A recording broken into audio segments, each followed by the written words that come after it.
Me tourner vers Monsieur Kaba du Parti fidèle. Alors, est-ce que cet accord conclu entre la CEDEAO et le CNRD n'est-il pas en déphasage un peu avec l'esprit de l'article 77 de la charte de la transition qui dit que la durée de la transition doit être fixée de plein accord avec les forces vives de la nation? Bonsoir à vous, bonsoir comment vous appelez, au personnel de la radio. Merci. Aux amis qui sont autour de la table, aux millions d'auditeurs. Très bien. Pour répondre à votre question, je dirais que c'est un dénouement heureux de la crise, notamment en ce qui concerne le chronogramme de la transition. Parce que ce qu'il faut retenir, nous le savons tous, que le CNT, comment vous l'appelez, la transition, a adopté une charte que vous avez d'ailleurs rappelée à son article 77 qui dit que cela doit être fait par non seulement la société civile, les forces vives. Les forces vives. En un mot. Oui. Donc pour pouvoir fixer la chose. Mais comme vous le savez, c'est un principe juridique. Selon l'hierarchie des normes juridiques, les conventions internationales, les accords internationaux priment sur les lois nationales. Notamment la Constitution. Et la charte n'est même pas une Constitution, mais même si elle fait office de Constitution, mais c'est qu'au-dessus d'elle, il y a ce qu'on appelle les conventions, les accords internationaux. Lorsque les accords internationaux sont déjà signés, ça veut dire que l'État a déjà ratifié, c'est cela, ou c'est une convention, ça veut dire que cela s'impose sur nous. Et s'il y a le désaccord entre la Constitution ou les lois nationales et les lois suprêmes, je veux dire les accords internationaux et les conventions, ça veut dire tout simplement que c'est la Constitution qui doit accepter. C'est la Constitution qui doit se soumettre, les lois nationales qui doivent se soumettre sous les accords internationaux. Donc ce sont les accords internationaux qui deviennent le référentiel suprême. Je crois que le débat est clos. En tout cas pour ceux qui ont des notions en droit, je crois que ce n'est plus la peine de parler de l'article 77 à partir du moment qu'il y a un accord qui prime sur nos lois a été signé au niveau international. Alors, M. Kaba, je me tourne vers vous. Alors, pendant qu'on parle d'un compromis trouvé, comment expliquez-vous la difficulté aujourd'hui du gouvernement, du CNRD, à faire venir toutes les coalitions autour de la table de dialogue? D'abord, ce qu'il faut rectifier dans tous ces commentaires, je pense qu'il faut revenir à la raison. L'arrivée d'abord de la CEDEAO est une prise, si vous voulez, de conscience peu tardive. La CEDEAO, la dernière fois, le communiqué, le premier voyage du médiateur, en la personne Yahi Boni, ici, il a fait un communiqué. Dans son communiqué à son article 6, il disait clairement que le CNRD n'est pas figé sur les transhumants, plutôt la réalisation effective de ces 10 étapes. Donc le contenu. Le contenu. Donc la logique voudrait que suite à cela, lorsqu'ils étaient partis, ils ont fait le compte-rendu au sommet, qu'on envoie une délégation pour venir. Ce qu'ils ont fait là, c'est ce qui devrait être fait en ce moment. Mais ils ont attendu, ils ont d'abord menacé des sanctions, exercé des pressions, des chantages sur la Guinée, et finalement, ils ont eu cette conscience, ils sont revenus. Et quand ils sont revenus, c'est ce travail qui a été fait, qui devrait être fait avant les menaces. Ceci dit, un traité, ce n'est rien, il ne faut pas qu'on cherche à trouver des définitions, je ne sais pas, qui n'existent pas. Une convention est un traité. Une convention internationale, j'ai été député. La commission, vous êtes le vice-président de la commission que vous occupez actuellement. Une convention est un traité international. Un accord international est un traité. Il n'y a aucune différence. Ceci dit, on ne peut pas dire que c'est un projet. À partir du moment où la CEDEAO a envoyé les techniciens, il y avait 3 commissions, les experts techniques qui étaient là, politiques qui étaient là, le médiateur également. Donc ils ont travaillé avec les techniciens guinéens, ils sont parvenus à un accord. La partie guinéenne a signé par le ministre des Affaires étrangères. Ce qui engage la Guinée. Ce qui engage la Guinée. Oui. Même encore, au niveau international, le chargé de la CEDEAO, le chargé des affaires politiques a signé le document. Et c'est bien un accord conjoint, c'est le mot qui se ressort là. Très bien. Alors, donc, ce n'est pas fini. Okay. Donc, ça veut dire quoi? C'est un accord déjà. La Guinée, c'est comme si quelque chose a été ratifié. Non. À partir du moment où cela a été fait, ce qui reste, c'est au point 10. Je reviens là-dessus. C'est au point 10 où il a été clairement dit, je paraphrase, que lors du sommet, comme on appelle de la conférence des chefs d'État et du gouvernement comment on appelle de la CEDEAO, cet accord sera soumis à leur approbation lorsque ils valideront que les activités, parce que tout a été énuméré, ces activités vont démarrer. Donc ce qui veut dire que, et cela doit être fait à quel mois? Au mois de décembre, le 15 décembre. Ça veut dire qu'à partir du mois de janvier déjà, ça peut rentrer en chose. Deuxième chose, il faudra qu'on se décomplexe un peu, qu'on sort de cette pensée de dire que les partis significatifs majoritaires, ça n'a aucun sens. Ce qu'il faut retenir une fois et pour toujours. Pour aller dans des élections, il faut quand même écouter ces mais qu'est-ce que vous dites? Que les mêmes électeurs, personne, nous, on n'a pas de bétail, on a des électeurs. Pour dire que non, j'ai attaché à la maison demain. Non, ce ne sont pas des bétails. Mais personne n'a des bétails. Je peux finir. Allez-y, monsieur. Ce sont des êtres humains qui évaluent les leaders et qui les valident ou les invalident. Ceci dit, on est dans ce qu'on appelle aujourd'hui la transition. Un coup d'État, c'est quoi? Un coup d'État, lorsque ça a été fait, c'est pas... Non, laissez-moi finir.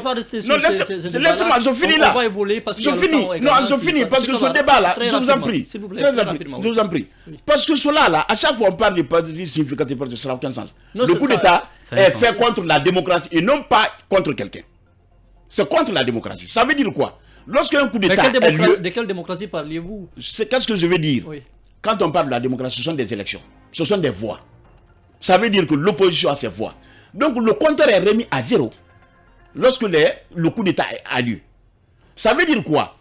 Le RPG qui en avait plus de 80 députés, aujourd'hui ils n'ont qu'un seul au Conseil national. Et comme d'autres partis qui n'avaient même pas de députés. Ça veut dire que le compteur est remis à zéro. C'est ça le coup d'État. Donc le coup d'État n'est pas fait seulement contre le parti au pouvoir, c'est fait contre la démocratie. Donc tous les indices démocratiques sont remis à zéro. Alors, donc ceci dit, et loin de là, le PDG-RDA avait 250 députés dans ce pays. On va évoluer. Aux élections passées, ils n'ont même pas encore eu 2 ou 3 députés. Le PUP en avait 75 députés. Aujourd'hui, ils n'ont même pas un seul député. Donc ça veut dire quoi? Les nouvelles élections vont désigner les leaders, ce qu'ils appellent entre guillemets significatifs. Pour le moment, le contraire a remis à zéro. Qu'on sorte de ce complexe. Alors, on va. Alors, M. Kaba, sur le démarrage effectif justement de cet accord de ces 24 mois, il y a plusieurs versions là-dessus. Il y a ceux qui pensent que ça doit commencer depuis le 5 septembre, le 6 septembre. Et il y a d'autres qui disent, on a vu un communiqué du président de la transition au lendemain justement de cet accord qui dit que l'accord va commencer à entrer en vigueur le 1er janvier 2023. D'autres pensent que c'est au mois de mai. Il y a le ministre Ousmane Gaol Diallo qui s'est prononcé par le passé sur ça. Alors vous, selon vous, quelle est la période, en tout cas, ou le moment pendant lequel cet accord devrait entrer en vigueur? Je pense que cela se trouve déjà dans cet accord. Au point 10, lisez. Il est clairement dit que cet accord sera soumis à l'approbation de la CEDEAO.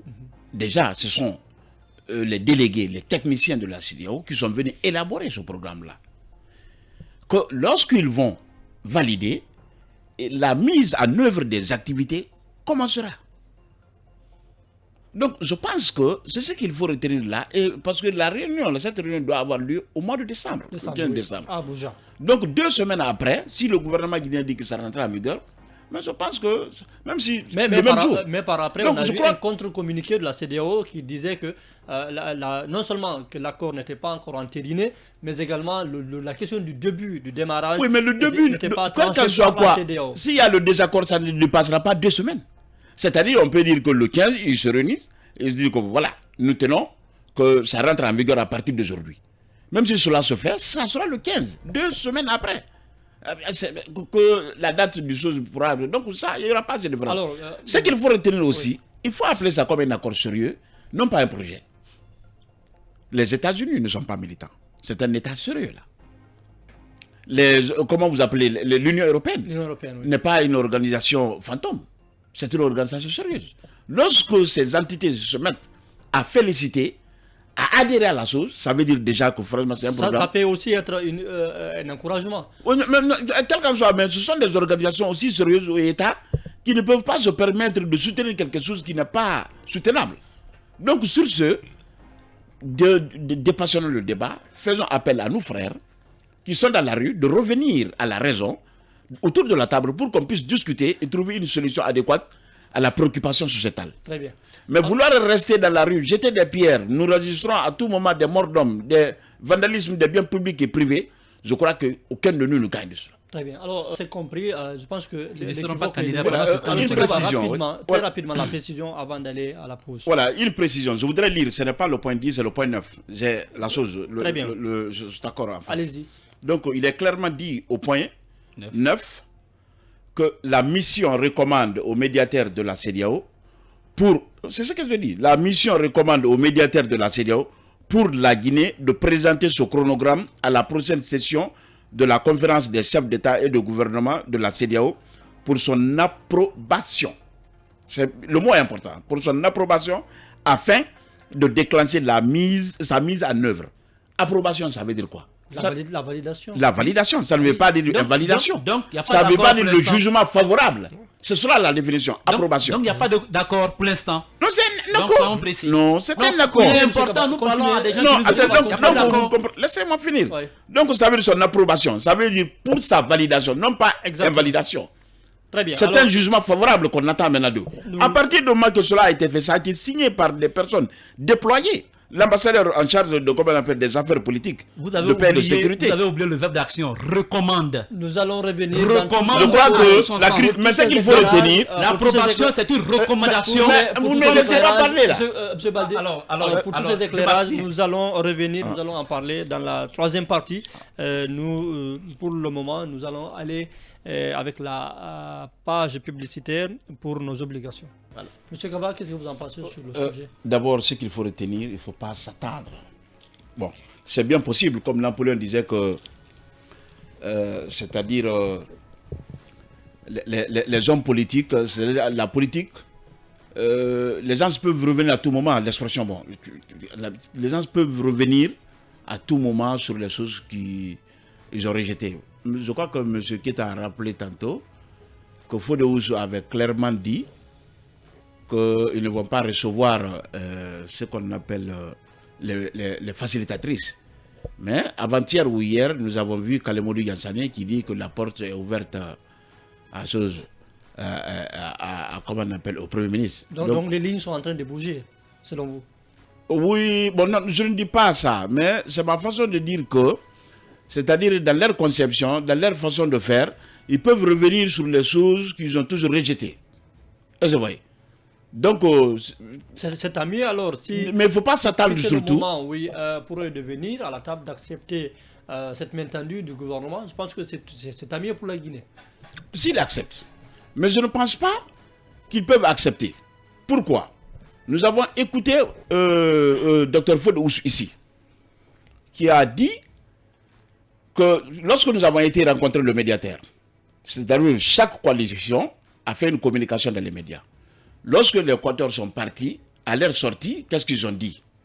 Que non, c'est une confidence entre eux et le médiateur. Donc, ce qui veut dire que ce n'est pas un problème national, c'est un problème personnel.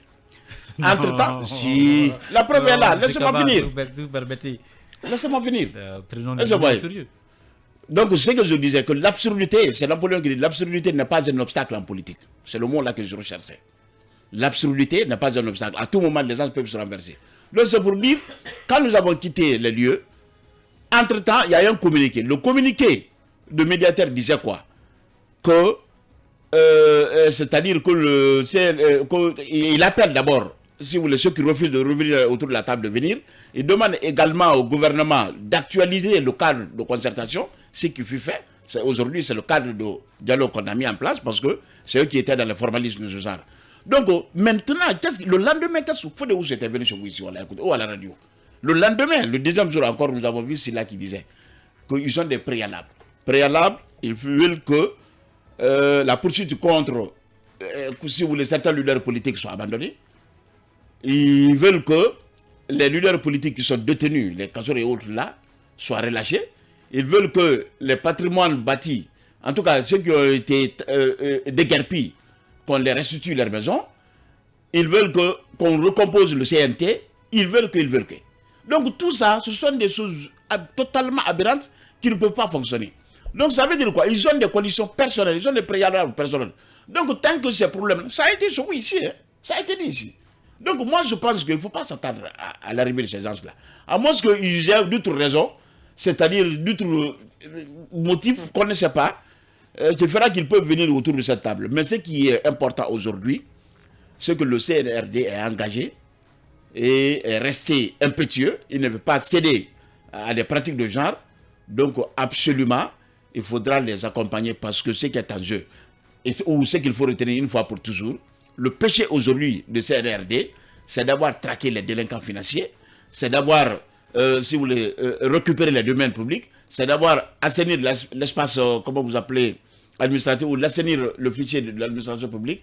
Donc tant que ces réformes, vous savez, dans un État, je conclus, dans un État où vraiment le système judiciaire ou si vous voulez, politique est fragile, où vraiment la nécessité d'apporter la réforme est importante, on est toujours confronté à des contestations à ne pas finir.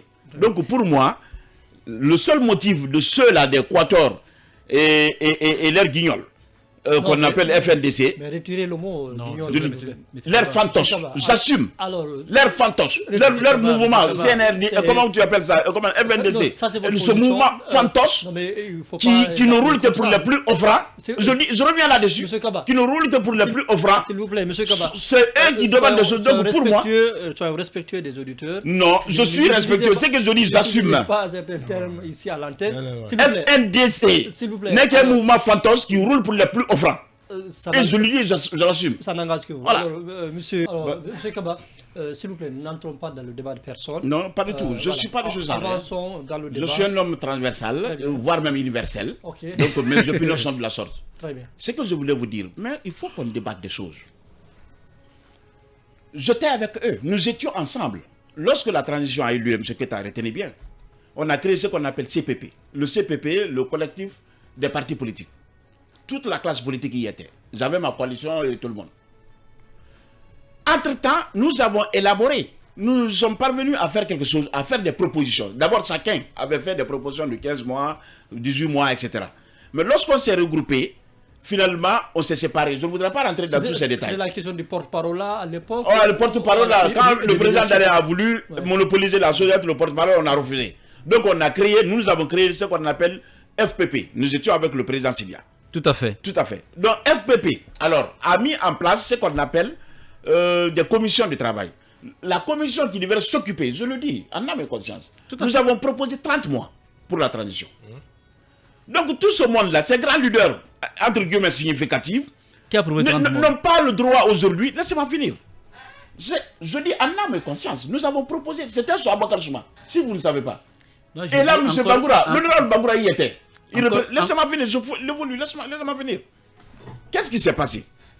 Lorsque ils étaient d'accord, d'abord, moi j'ai été le seul parti ou l'un des partis à condamner le coup d'État. Et à chaque fois que nous avons l'occasion de rencontrer les autorités, nous condamnons. Même hier, le Premier ministre a été à mon siège. Pour les choses.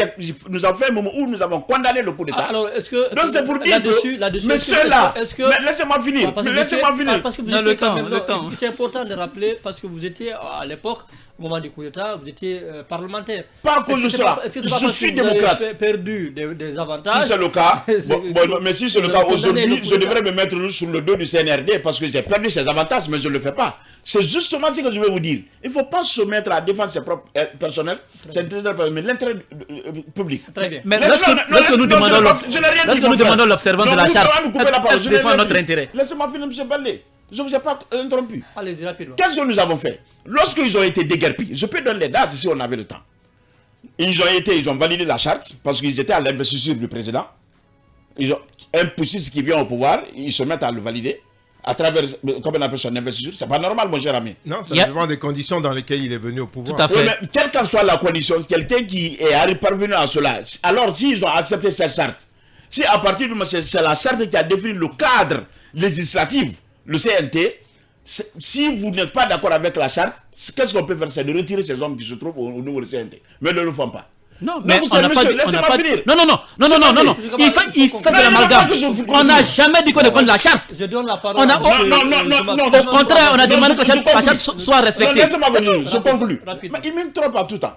Ok. Donc c'est pour vous dire Je m'abstiens. que le CNT, comment on appelle, le cadre même du travail qui a été élaboré, c'est eux. En fait, depuis qu'ils ont été déguerpis de leur maison, vous allez répondre comme on n'a pas le temps, ils ont été déguerpis de la maison. Oh, c'était en ce moment maintenant qu'ils se sont mis dans ce qu'on appelle G58. C'est là où on a divorcé.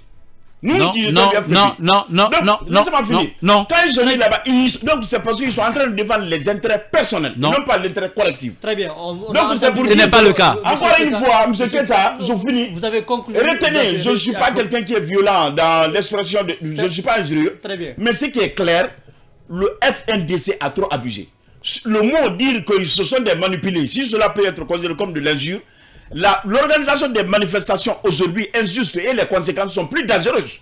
Mais Que le mot que je dis. Pour moi, ce sont des mouvements fantoches. On condamne les manifestants, on ne condamne pas ceux qui tuent. Les manifestants. Que sous les injonctions C'est les plus offrants. Donc moi je les condamne, je les reproche, je ne parle pas d'Équateur. Je parle du FNDC. On se connaît. Qui est vraiment une marionnette aujourd'hui, qui est manipulée par les plus offrants. Très bien.